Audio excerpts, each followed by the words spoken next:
She did a part of her study in France. So, Einat, I may have a few words in French for you. And it's our great pleasure welcoming you today to have this very important discussion because coming from the Labour Party, you have quite changed some views about the situation for the Israeli-Palestinian peace agreement. And my first question to you is, how did you came to that change? Why do you think that Europe has not been helpful and made so many mistakes in this situation? So, first of all, thank you for having me. It's a real pleasure. The background was that growing up in Israel, in Jerusalem, in Beit HaKerem, I grew up really in a social labor political environment.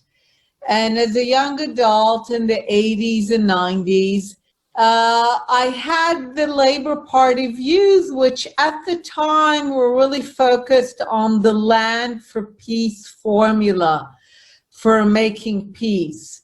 And this formula seemed to really work.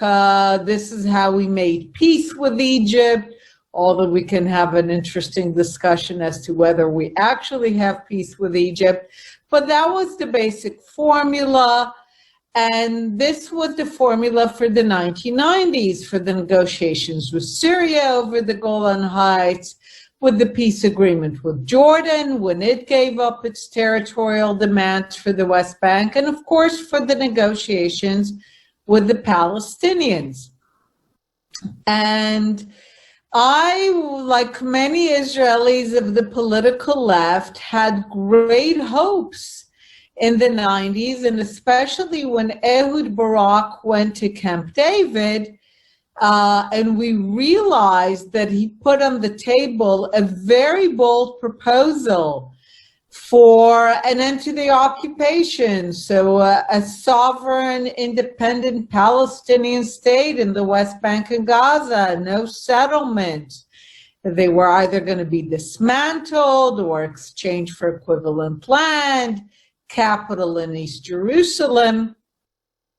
We thought peace was around the corner. I mean, Ehud Barak was operating based on the land for peace formula. He was checking all the boxes of what we were told that the Palestinians wanted.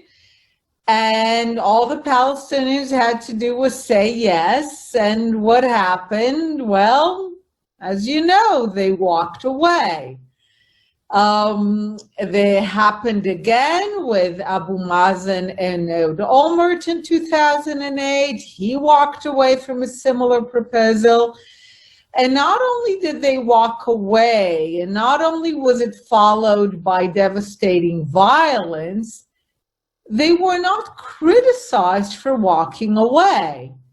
And think about it, if a people want a state, if they want an end to the occupation, if they want no settlements, if they want East Jerusalem as their capital, all the things that we're still being told, certainly in Europe, that what needs to be for peace, if people really want that, and their leaders could have that, but they don't take that, you would expect, I don't know, one op-ed, some criticism, someone to say, hey, go back to the negotiating room and get us our state.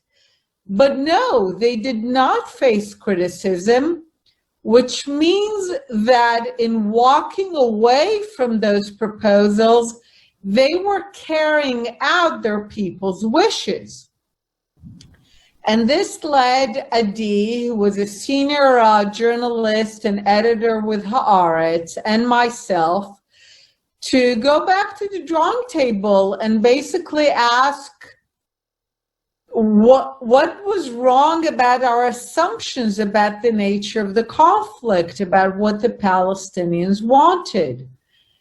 And we realized that the answer was hiding in plain sight. The Palestinians were telling us all along what they wanted. We just didn't listen. Or when we did listen, we didn't take them seriously. They told us, from the river to the sea, from the Jordan River to the Mediterranean Sea, Palestine will be free. I sometimes add in parentheses of Jews. They want an Arab Palestine. They've always wanted it. And the mechanism by which they believe they can still have it is this thing that they call the right of return. So, like many Israelis, and I think my process is not unique in what happened to the Israeli left, is that we repeatedly were willing to offer the Palestinians everything we were told by people like the Europeans, that this is what the Palestinians want, only to realize that they want something else completely. And how do